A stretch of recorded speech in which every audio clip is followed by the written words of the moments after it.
त्यो विजयको कहानी अरूलाई सुनाउँदा पैसोमा कन्भर्ट भयो, नेममा कन्भर्ट भयो, फेममा कन्भर्ट भयो र आज उनी सारा संसारले खोज्ने मान्छे मध्ये एकजना बन्न पुगे।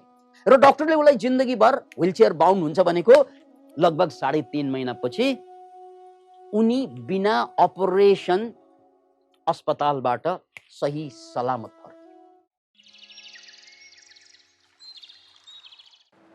सन् 1986 एकजना काइरोप्र्याक्टर डाक्टरको साइकल चलाइरहँदा उनको एक्सिडेन्ट हुन्छ।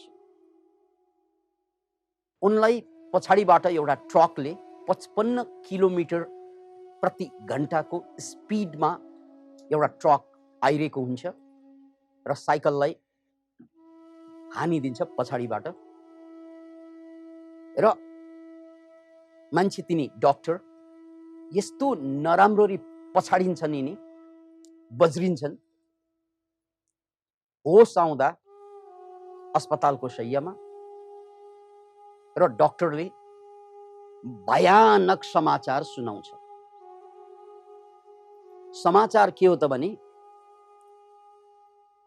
मिस्टर जो, तिम्रो 6वटा भर्टेब्रा, जसलाई नेपालीमा कशेरुका भनेर हामी बुझ्छौं, यो ढाडको पछाडि 6वटा कशेरुका नराम्ररी भाँचिसकेको छ। याद राख्नुहोस्, 6वटा कशेरुका, एउटा कशेरुकामा चोट आयो भने मान्छे थला पर्छ। एउटा भर्टेब्रामा, यो मेरुदण्डको ढाडको एउटा हड्डीमा चोट लाग्यो भने प्यारालाइज्ड हुने सम्भावना हुन्छ। उनको 6वटा हड्डी चकनाचुर अवस्थामा थियो, किनकि ट्रकले हानिदियो। फेरि पनि यो चित्रलाई आँखा अगाडि ल्याउनुस्, एउटा साइकल गइरहेको हुन्छ सडकमा, 55 किलोमिटरको स्पिडमा हुइकेर आउँछ ट्रक, त्यसले जाममा हान्छ अनि अगाडिको मान्छे डडामसँग नराम्ररी पछाडिन्छ, बेहोस।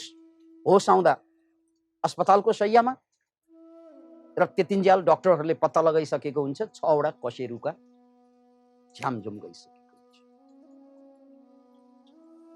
डाक्टरले अब समाचार दिन्छ, प्रोग्नोसिस भनिन्छ त्यसलाई। प्रोग्नोसिस, यो 6वटा कशेरुका गइसकेपछि अब डाक्टरले यसको आधारमा अपरेसन गर्ने हो र पुरा शरीरलाई कास्टिङमा प्लास्टरमा राख्ने हो र यसपछि के हुन्छ भन्ने कुरा डाक्टरले सुनाउने हो। के सुनाइदिए त भने, जो अब तपाई होल लाइफ, जिन्दगी भरको लागि व्हीलचेयर बाउन्ड हुनुपर्ने छ। अब तपाई हिँड्न सक्नुहुन्न, किनकि तपाईको 6वटा कशेरुका गइसकेको छ।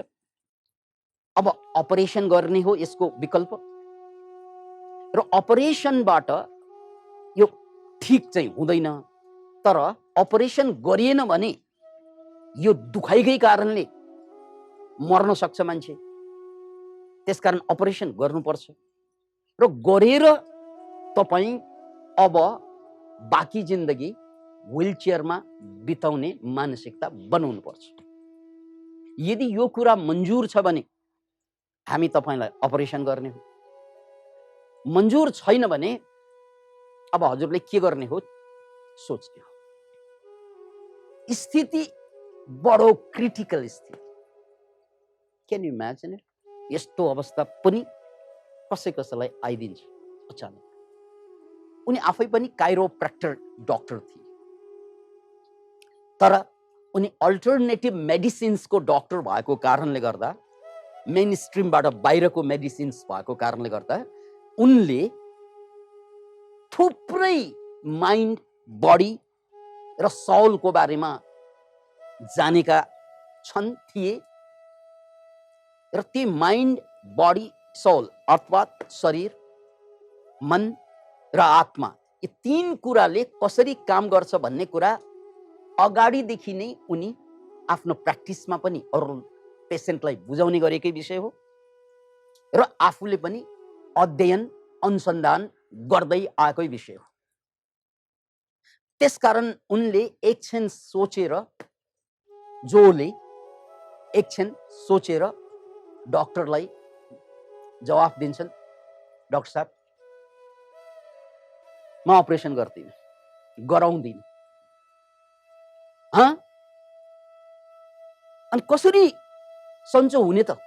दुखाइ त सन्चो गर्नु पर्यो कम से कम। त्यो बेला जो डाक्टरले या जो भन्ने मान्छेले मेडिकल डाक्टरलाई दिएको जवाफ के थियो त भन्नाले, डाक्टर साहब जुन शक्तिले मेरो शरीरलाई निर्माण गरेको छ, जुन शक्तिले मेरो शरीरलाई निर्माण गरेको छ, त्यही शक्तिले मेरो शरीरलाई पुनर्निर्माण पनि त गर्न सक्ला। जुन शक्तिले भ्रूणबाट, शुक्रकीटबाट, शुक्रकीटबाट मलाई यत्रो 6 फिटको मान्छे बनाइदियो, जुन शक्तिले कीटाणुबाट, त्यो शक्तिले के मलाई उपचार गर्न नसक्ला र? Can you imagine it? फेरि पनि यो डायलग तपाईहरुले पनि आफूलाई सोध्न मिल्ने खालको डायलग हो। यो खर्बौं पर्ने डायलग। जुन शक्तिले मलाई शुक्रकीटबाट उठाएर 6 फिटको मान्छे बनाइदिएको छ, त्यो शक्तिले के मेरो 6 वटा भाँचिएको कशेरुका हड्डीलाई मिलाउन नसकिएला? डाक्टर हाँसे। डाक्टर एक आपसमा कुरा गरे, यो मान्छे खुस्क्यो पनि कि क्या हो? Can you imagine? र त्यसपछि डाक्टर, यिनी पनि डाक्टर र यिनको पूरा नाम हो डाक्टर जो डिस्पेन्जा। त्यसपछि उनी अस्पतालकै बेडमा रहे, किनकि त्यहाँबाट बाहिर आउने अहिले अवस्था थिएन। तर उनले निधो के गरे त भने, जुन शक्तिले मलाई अहिलेसम्म बचाएको छ, जोगाएको छ, त्यही शक्ति म अब प्रयोग गर्छु। किनकि उनले यसबारे पहिल्यै जानकारी पाएका थिए, उनको यस विषयमा पहिल्यै अध्ययन थियो, एक्सिडेन्ट हुन अगाडि नै। त्यसैले अब उनले के गर्छन् भने, दिनको 2 पटक त्यही बेडमा पल्टेर, त्यही अस्पतालको बेडमै पल्टेर ध्यान गर्न थाले, मेडिटेसन गर्न थाले। अरु त उनले गर्न सक्ने बेडमा के पो सक्छन्? मेडिटेसन गर्न थाले।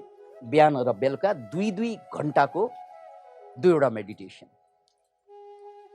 याद राख्नुस्, यो मेडिटेसनमा उनी के गर्छन् भने, पूरा शरीरलाई शिथिल पार्छन्। पहिला खुट्टादेखि टाउकोसम्म अटो सजेसन दिँदै, मेरा खुट्टाका औंलाहरू रिल्याक्स हुँदैछन्, पैताला रिल्याक्स हुँदैछन्, खुट्टाका नलीहरू रिल्याक्स हुँदैछन्, घोडा रिल्याक्स हुँदैछन् भन्दै भन्दै तलदेखि माथिसम्म एक एक पार्टलाई रिल्याक्स गर्दै जाने। नम्बर 1, पूरा शरीर मेडिटेटिभ मुडमा जान्छ, एक किसिमबाट लक भए जस्तो हुन्छ ध्यानको गहराइमा पुगेपछि। र त्यसपछि अब उनले आफ्नो भिजुअलाइजेसन पावरलाई युज गरे। अनि उनी आफै डाक्टर भएकोले 6 वटा हड्डी कशेरुका ब्याकको राम्ररी थाहा छ उनलाई, कस्तो हुन्छ त्यो हड्डी, त्यसमा कुन कुन नसा कहाँबाट गइरहेको हुन्छ त्यो पनि थाहा छ, त्यस बीचमा के हुन्छ त्यो पनि थाहा छ, स्वस्थ हुँदा कस्तो हुन्छ यो पनि थाहा छ, र रोगी हुँदा के हुन्छ यो पनि थाहा छ। यसको आधारमा उनले मेडिटेसनको दोस्रो चरणमा गएर आफ्नो भाँचिएको, फुटेको, झर्यामझुरुम गइसकेको कशेरुकालाई भिजुअलाइज, कल्पनामा ल्याउँथे, एक एक गरी नराम्ररी भाँचिएको नराम्ररी बिग्रिसकेको त्यो कसेरुका एक एक कल्पनामा ल्याउँथे र कल्पनामा नै आफैले त्यसलाई रिपेयर गर्थे। Can you imagine? किनकि उनी डक्टर। त्यसकारण कल्पनामा नै यसलाई यसरी मिलाउँछु म हातैले, अनि यसको फोर म निकाल्छु हो, अनि यसलाई चाहिँ म यसरी मिलाउँछु। यसरी उनले कल्पनामा त्यसलाई मिलाउने काम गरे। काइरोप्र्याक्टरको कामै हड्डी मिलाउने हो। फेरि याद राख्नुहोस्, काइरोप्र्याक्टर डक्टरको काम नै हड्डीलाई मिलाउने नै हो। त्यसैले उनले आफ्नो भाँचेको हड्डीलाई यसरी मिलाउँदै स्वस्थ पार्दै कल्पनामा उनले गर्न सक्ने त केही होइन। 2 घण्टा मेडिटेसनको डेप्थमा गएर कल्पनामा आफ्नो हड्डीको उपचार गर्ने, मिलाउने त्यसलाई बिहान बिहान। अरू केही गरेको होइन, अरू केही गर्नु पनि सक्दैन थियो। डक्टरको अपरेसन रिजेक्ट गरेर बसेको र डक्टरले उसलाई जिन्दगीभर व्हिलचेयर बाउन्ड हुन्छ भनेको लगभग 3.5 महिनापछि उनी बिना अपरेसन अस्पतालबाट सही सलामत फर्के र त्यसको 1-2 महिनापछि आफ्नो काममा लागिसकेको थियो पुरा दुनियाँको लागि। किनकि उनी आफै डक्टर भएकोले छक्क पार्ने कुरा, रातारात न्युज बन्यो कि हुनै नसक्ने डक्टरले जिन्दगीभर व्हिलचेयर बाउन्ड हुनुपर्छ भन्ने मान्छे अस्पतालको बेडमा रहेर मेडिटेसनको माध्यमबाट, भिजुअलाइजेसनको माध्यमबाट सधैँको लागि निको भइदियो। Can you imagine? डक्टर जो डिस्पेन्जा। त्यसपछि उनी सारा दुनियाँका मिडियाको, सारा दुनियाँका रिसर्चरहरूको खोजीको पात्र बने। किनकि हुनै सक्दैन। मान्छे एउटा सानो सानो रोग हुँदा भयभर कमाएको पैसा डक्टरलाई बुझाएर मर्छन्। अस्पतालमा सडी सडी कति बिरामी मर्छन्। औषधि नपाएर मर्ने होइन। याद राख्नुहोस्, हामी मध्ये धेरै टाउकालाई के लाग्छ, धेरै पैसा कमाउनु पर्छ, एक दिन बिरामी भएपछि अस्पतालमा खर्च गर्नुपर्छ। खर्च पनि हुन्छ, ज्यान पनि जान्छ। याद राख्नुहोस्। त्यसैले तपाईले अस्पताल गएपछि अधिकांश समयमा रोग निको नपार्नुको पैसा तिरेर आउनु पर्ने हुन्छ। के रे रोग निको नपार्नुको पैसा तिरेर आउनु पर्ने हुन्छ। र कतिपय समयमा अहिले कोरोना कालमा 30 लाख, 40 लाख, 50 लाख खर्च गरेर अस्पतालको बेडमा रहँदा रहँदै त्यही मरेका छन्। किन इमेजिन? अझै मात्रै निशा घिमिरे कलाकारको अस्पतालको बेडमा देहावसान भएको छ र सुने 50 लाख खर्च गरे र ज्यान त्यही गुमाए। यार, यदि एक्सिडेन्ट पर्न अगाडि जो डिस्पेन्साले जस्तै निशा बहिनीले पनि यो तरिका जानेको भए आज बिना पैसा, कम पैसामा उम्किन्थ्यो र नयाँ जिन्दगी फर्किन्थ्यो। Can you imagine it? मान्छेले यो ज्ञान, ध्यान, मुक्तिको कुरा फाल्टा कुराको रूपमा लिन्छन्, फाल्टा कुराको रूपमा। अनि आफूलाई पर्यो भने, अस्पतालमा पर्यो भने त्यही दम तोडेर आउँछन् मान्छेहरू, ज्यान फालेर आउँछन्। उदाहरण, ज्वलन्त उदाहरण निशा घिमिरे। र अर्को ज्वलन्त उदाहरण, यस उल्टो उदाहरण जो डिस्पेन्जा। हेर्नुहोस् है, निशा पनि एक्सिडेन्टमा परेर अस्पतालमा थन्किन् र जो डिस्पेन्जा पनि, जो डिस्पेन्जा बाँचेर र त्यसपछि रातारात उनी वर्ल्ड फेमस भए। अनि सबैले उनलाई भने, ओहो, तपाईको यो कुरा त सबैलाई काम लाग्छ, यो त दुनियाँभरको हरेक मान्छेले बुझ्नुपर्ने कुरा हो, हरेक मान्छेले यो त किताबमा, टेक्स्ट बुकमा राख्नुपर्ने कुरा हो, सबै मान्छेलाई सुनाउनु पर्छ। किनकि कुनै न कुनै बेला कसै न कसैलाई केही न केही त परिहाल्छ, राइट? तपाईले किताब लेख्नुस्, किताब लेख्नुस्। त्यसपछि जो डिस्पेन्जा कलम चल्छ, यु आर द प्लेसिबो। पुस्तकको नाम यु आर द प्लेसिबो। यो किताब जब बजारमा निस्क्यो, मान्छेले पढ्न थाले, यो किताबबाट उनलाई चाहिँ अरबपति बनाइदियो, बेस्ट सेलरको रूपमा आयो। यदि उनी ट्रकले नहानेर अस्पताल नपुगेको भए उनी एउटा सामान्य काइरोप्र्याक्टर बन्थे, कसैले चिन्दैन थिए। अस्पताल परे, र एउटा कहानी लिएर फर्के, विजयको कहानी। राइट, त्यो विजयको कहानी अरूलाई सुनाउँदा पैसोमा कन्भर्ट भयो, नेममा कन्भर्ट भयो, फेममा कन्भर्ट भयो र आज उनी सारा संसारले खोज्ने मान्छे मध्ये एकजना बन्न पुगे, प्रेरणाको स्रोत। Can you imagine it? र यता निशा बहिनीको पनि त्यही केस हो, दम तोड्नु। त्यसकारण भनिदिनुस् ती मान्छेलाई यो ध्यान ज्ञान यस्ता कुरा यसले भाग पाक्दैन भन्नेलाई भनिदिनुस्, यसले भाग त पाक्दैन तर जिन्दगीलाई परिपक्व बनाइदिन्छ, जिन्दगी पकाइदिन्छ यसले। आलो काँचो जिन्दगी मर्नु पर्दैन। जन्मनु अगाडि टुहेर गर्भमा टुहेर निस्केका बालक जस्तै हामी पनि जिन्दगी जान्न अगाडि संसारमा आएर टुहेका मान्छेहरू हौँ हामी सबै। त्यस्तो कुनै अवस्था आयो भने हाम्रो पनि हालत त्यही हुन्छ। हो, सबैको हालत चाहिँ जो डिस्पेन्सा जस्तै अस्पतालमा हड्डी फुटेको अवस्थामा पाइँदैन, तर श्रीमानले कुटेको अवस्था, छोराले धोका दिएको अवस्था, श्रीमतीले धोका दिएको अवस्था त भोग्छ मान्छेले प्रकारान्तरमा। कुनै न कुनै पीडाका पहाड त हाम्रो भागमा पर्छ। कोही माइका लाल छ यसबाट फुत्कने, कसैले अस्पतालमा गएर दम तोडिदिन्छ त्यो बेला, कसैले रिकर्ड तोडिदिन्छ त्यो बेला। Can you imagine it? त्यसकारण युद्धमा जान अगाडि हतियार बलियो हुनुपर्छ। जीवन पनि युद्ध हो र सबभन्दा ठुलो हतियार मेरो मन। त्यसैले यहाँ बुझ्नै पर्ने कुरा र बुझाउनै पर्ने कुरा, तपाई भित्र डाक्टर पनि छ र तपाई भित्र बुचर पनि छ। The healer is there inside you, a killer is there.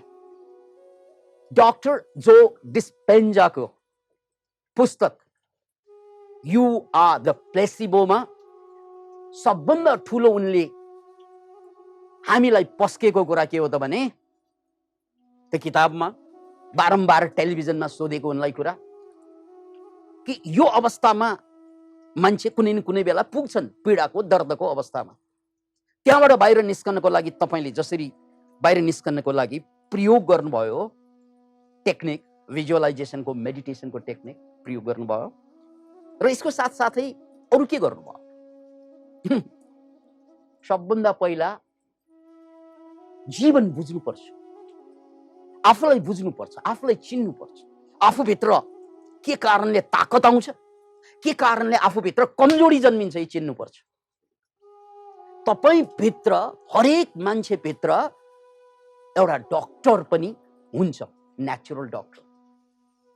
हेर्नुस् त, तपाईले खाएको खाना 24 घण्टामा पचेर, 24 घण्टामा पचेर नचाहिने चिजलाई दिशाको रूपमा निकालेर कुनै पार्ट रगत, कुनै पार्ट हड्डी, कुनै पार्ट नङ, कुनै पार्ट कपाल, त्यही खानाबाट बन्ने होइन।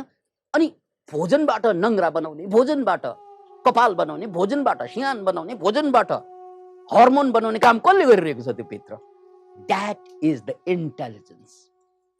त्यसैलाई भगवान भनिन्छ। त्यही हो ईश्वर, तपाई भित्रको ईश्वर होइन त्यो, जसले तपाईले खाएको खानाबाट सारा चिज जहाँ जहाँ चाहिने, जति मात्रामा चाहिने त्यति मात्रै बनाइरहन्छ। बेसी बनाए पनि तपाई रोगी, कम बनाए पनि तपाई रोगी हुन्छ। किन इमेजिन? त्यसकारण तपाईले खाएको खानाबाट रगत कसले बनाइरहेछ? त्यो डाक्टर छैन भित्र, त्यो वैज्ञानिक छैन भित्र, त्यो भगवान छैन भित्र। तपाईले खाएको खाना कसले मासुमा कन्भर्ट गर्छ? छैन त्यहाँ भित्र डाक्टर। ओ, त्यही डाक्टर हामी चिन्दैनौँ। अनि बाहिरको डाक्टरको पछि पछि पछि पछि पछि पछि लाग्छौँ, पैसा पनि सिध्याउँछौँ, ज्यान पनि दिन्छौँ। अधिकांश केसमा यो यस्ता घटनाहरू सुन्नमा पाइन्छ। यसको अर्थ यो नलगाउनुस्, डाक्टर कहाँ नजानुस् भन्ने होइन। डाक्टरले दिने काम जति सकिन्छ त्यति मात्रै लिने हो। आफूले काम लिनुपर्छ, आफूले, र आफूले लिन नसकेको काम लिने हो। सो तपाईँ भित्र एक जादुगर छ, म्याजिसियन, जसलाई तपाईँले जे नाम दिए पनि हुन्छ। हो, त्यसलाई चिन्नु भएन क्या, त्यसलाई।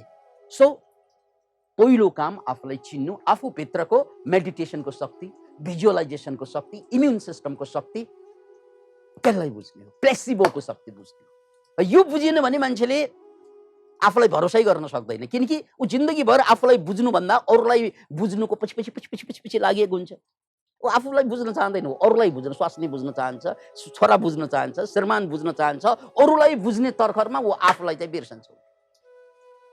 अनि फेरि छोराछोरीको पनि हालत त्यही हो, ऊ आफूलाई कसैले चाहिँ बुझ्न खोज्दैनन्, अरूलाई बुझ्न खोज्छ र परिणाम पर्यो भने ज्यानै जान्छ। त्यसकारण पहिलो कुरा त आफूलाई चिन, आफ्नो शक्ति ताकत, र दोस्रो कुरा तिमी भित्र हिलर मात्र होइन, तिमी भित्र एउटा किलर छ। त्यो किलर को त भन्नाले तिम्रो चिन्ता, तिम्रो नकारात्मक विचार।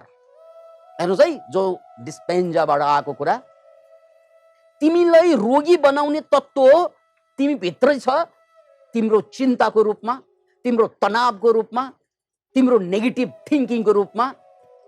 त्यसले सिधाइदिन्छ तिमीलाई, किनकि यो नेगेटिभ विचार, चिन्ता, तनाव आउन साथ नै के हुन्छ, कर्टिजोल जस्तो केमिकल, नर एपिनेफ्रिन जस्तो केमिकल शरीरबाट निकालिरहन्छ।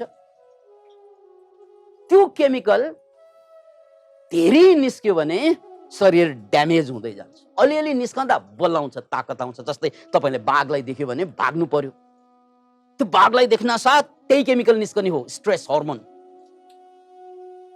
त्यसले एकछिनमा ताकत ल्याउँछ बाघबाट भाग्नको लागि। तर 24 घण्टा त्यही केमिकल निस्किरह्यो र बाघ साग केही अगाडि छैन भने हालत के हुन्छ? त्यो केमिकलले तपाईँको एक एक अङ्गलाई खाएर जान्छ। त्यही हो रोग भनेको। एक एक अङ्गलाई शिथिल पार्दिन्छ, ड्यामेज। लिभरलाई लिभरको रूपमा काम गर्न दिँदैन, मुटुलाई मुटुको रूपमा काम गर्न दिँदैन, किडनीलाई किडनीको रूपमा काम गर्न दिँदैन। किन इमेजिन इट? त्यो सबैलाई शिथिल पारेर जान्छ। त्यसपछि रोग भयो केही पनि हातमा पर्दैन। त्यसैले पहिलो कुरा त आफूभित्रको शक्तिलाई चिन, र दोस्रो कुरा आफूभित्रको शत्रुलाई पनि चिन। र त्यो शत्रु तिम्रो नेगेटिभ विचार, तिमीले गर्ने चिन्ता।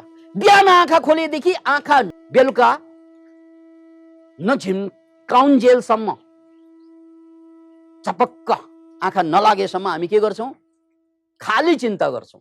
छोराको चिन्ता, छोरीको चिन्ता, बाउको चिन्ता, आमाको चिन्ता, देशको चिन्ता, भाषाको चिन्ता, जातिको चिन्ता, संस्कृतिको चिन्ता। चिन्ता बाहेक कुनै झोला नै छैन हाम्रो, चिन्ता मात्रै छ। ज्ञान राख्ने झोला छ? छैन। आनन्द राख्ने झोला छ? छैन। खाली चिन्ता लिएर बसेछ, झोला छैन। त्यसकारण यो चिन्ता, आफ्नो चिन्ता नै काफी छ। अरूको चिन्ता लिएर बस्छौँ हामी। आफैमा यहाँ रोग छ, यहाँ रोग छ, लौ न मेरो छोरी के भयो भन्छ, ल आफूलाई सम्हाल्न सकेको छैन। लौ न मेरो छोरा के भयो भन्छ, आफूलाई सम्हाल्न सकेको छैन। आफू डुब्दैछ पानीमा, ऊ अरू डुबेको चिन्ता छ। आफू डुब्दैछ गरिरहेछ, यो दाइ पनि डुब्छ, आमा पनि डुब्छ, यो त बाउ पनि, सबै डुबिरहेको छ, किनकि सबै त्यही पानीमा छ। किन इमेजिन इट? त्यसकारण जो डिस्पेन्जाले लेखे कि पहिला आफूलाई बचाऊ, पहिला आफूलाई जोगाऊ, चिन आफूलाई, र त्यसपछि अरूलाई जोगाउने त बाँकी नै छ। किनकि अहिले जो डिस्पेन्जाले करोडौं करोड मान्छेलाई जोगाइरहेका छन्, अर्बौं मान्छेले उनलाई चिनिरहेका छन्, पढिरहेका छन्। किन इमेजिन इट? किनकि उनले आफूलाई जोगाउन सके। र हामीलाई कसैले चिन्दैनन्। हामीले सबभन्दा माया गर्ने, सबभन्दा बढी माया गर्ने मान्छे पनि हामीबाट भागेर हिँडेको हुन्छ, किनकि हामी डुबिरहेको देखेपछि ऊ अगाडि बस्दै बस्दैन। मेरो छोरा नै नै नै नै नै नै नै, यस्तो खतरनाक अवस्थामा तपाईलाई साथ कसैले पनि दिँदैन, छोराले पनि दिँदैन, छोरीले पनि दिँदैन, आमाले पनि दिँदैन, बाउले पनि दिँदैन। तपाईँ पीडित भइरहेको अवस्थामा कसले साथ दिन्छ तपाईँ? राइट? सबै तपाईँबाट टाढा टाढा जान चाहन्छ। किन त भन्नाले तपाईँ जहिले पनि छटपटाउने, जहिले पनि नेगेटिभ कुरा गर्ने, जहिले पनि छटपटेको कुरा गर्ने, जहिले पनि पीडाको कुरा गर्ने। को बस्न चाहन्छ तपाईँको अगाडि? हाँ, राइट? खाली भेटे कि नेगेटिभ कुराबाट सुरु गर्छ। को बस्न चाहन्छ तपाईँको अगाडि? राइट? भित्रभित्र तपाईँले सबै कुरा बिगारिसक्यो, अङ्ग प्रत्यङ्ग, अनि बाहिर सबै मान्छेको मन बिगारिदिन्छ, भित्र आफैलाई बिगारेर बसेको छ। सो दुई कुरा चिन्नु, आफूभित्रको शक्ति र आफूभित्रको शत्रु। अब तेस्रो कुरो के त भने मैले बिहान उठ्न साथ मलाई परम्पराले सिकाएको कुरा, मलाई इतिहासले सिकाएको कुरा, म जुन जातमा जन्मे त्यो जातको कुरा, म जुन धर्ममा जन्मे त्यो धर्मको कुरा, जुन देशमा जन्मे त्यो देशको कुरा, त्यो सबैको पीडा बिहानदेखि बेलुकासम्म मैले सोच्ने त्यही होइन र? उनीहरूको समस्या मात्रै, देशको समस्या, धर्मको समस्या, जातिको समस्या, भाषाको समस्या, घरको समस्या, सबै समस्या यी समस्या। र त्यो समस्या सम्झना साथ के हुन्छ, त्यहाँबाट तपाईको जुन जिन्सले प्रोटिन जुन निर्माण गर्छ, त्यसबाट जुन प्रोटिन बन्छ, त्यो सबै चाहिँ ब्याड प्रोटिन बनाइदिन्छ। त्यही ब्याड प्रोटिन त रोग बन्ने हो। त्यसैले अब पहिलो चुनौती के छ त भन्नाले यहाँ मैले आजको यो उमेरसम्म जुन चिन्ता गर्नु बाहेक मैले केही पनि सिकिनँ। यही मेरो शत्रु रहेछ। यसबाट बाहिर आउनलाई मैले के गर्नु पर्यो भने अब म चिन्ता गर्दिन। चिन्ता नगर्नको लागि सबभन्दा राम्रो उपाय के त, म बहिर यात्रा गर्दिन। अब म अन्तर यात्रा गर्छु। सक्यो चिन्ता। अब म आफूलाई खोज्छु, म ध्यान गर्छु, म योग गर्छु, बाँकी जिन्दगीलाई शानदार बनाउँछु। म अब सबैको चिन्ता लिएर बस्दिनँ। म आफूलाई जोगाउँछु। ल आजबाट यो संकल्प लेख्नुस् त, यो वालमा लेख्नुस् त, म आफूलाई जोगाउँछु, आफूलाई बनाउँछु। जसरी जो डिस्पेन्साले अस्पतालमा जिन्दगीभर व्हील चेयरमा बस्नुपर्छ भन्ने मान्छेले आफूलाई बनाए र संसारलाई अहिले टिचिङ्स दिँदैछन्। तपाईको त एउटै हड्डी पनि भाँचेको छैन, अझै चेत्नु पर्दैन? केही भएकै छैन। ए बाउ ठिक भएन, दाइ ठिक भएन, भाइ ठिक भएन, यो ठिक भएन, ठिक भएन, होइन हौ, हाम्रो मन ठिक भएन क्या। यो मनलाई फाल्नुपर्छ। यसैलाई हामीले मनोक्रान्ति भन्ने। यो मनलाई फाल्नुपर्छ। त्यसकारण बिहान उठ्न साथ आफूमा अन्तरयात्रा, सुत्न अगाडि अन्तरयात्रा। त्यसैले हामीले दुईवटा प्रोग्राम, गुरु ऊर्जाको प्रोग्राम बिहान बेलुका र सुत्न अगाडि योग निद्राको प्रोग्राम जुन अगाडि सार्यौं। यो प्रोग्रामको अर्थ नै के त भन्नाले अब म आफूलाई बनाउँछु, आफूलाई बनाउँछु। र एक दिन म बनिसकेपछि अरू त स्वतः बन्छन्। र आजसम्मको मेरो बेवकुफी के त भन्नाले म आफूलाई बनाउन अगाडि दाइलाई, भाइलाई, देशलाई, जातलाई, भाषालाई, वर्गलाई, वर्णलाई, अरूलाई बनाउनुमा मलाई लगाइयो क्या। म मजदुर जस्तो लगाइदियो अरूलाई बनाउनुमा। ए तिम्रो भाषा जोगाऊ, ए तिम्रो धर्म जोगाऊ, ए तिम्रो देश जोगाऊ, ए तिम्रो संस्कृति जोगाऊ, ए तिम्रो वेशभूषा जोगाऊ। जोगाउने आफूलाई, पहिला आफूलाई जोगाऊ, त्यसपछि देखा जाएगा। जय होस्।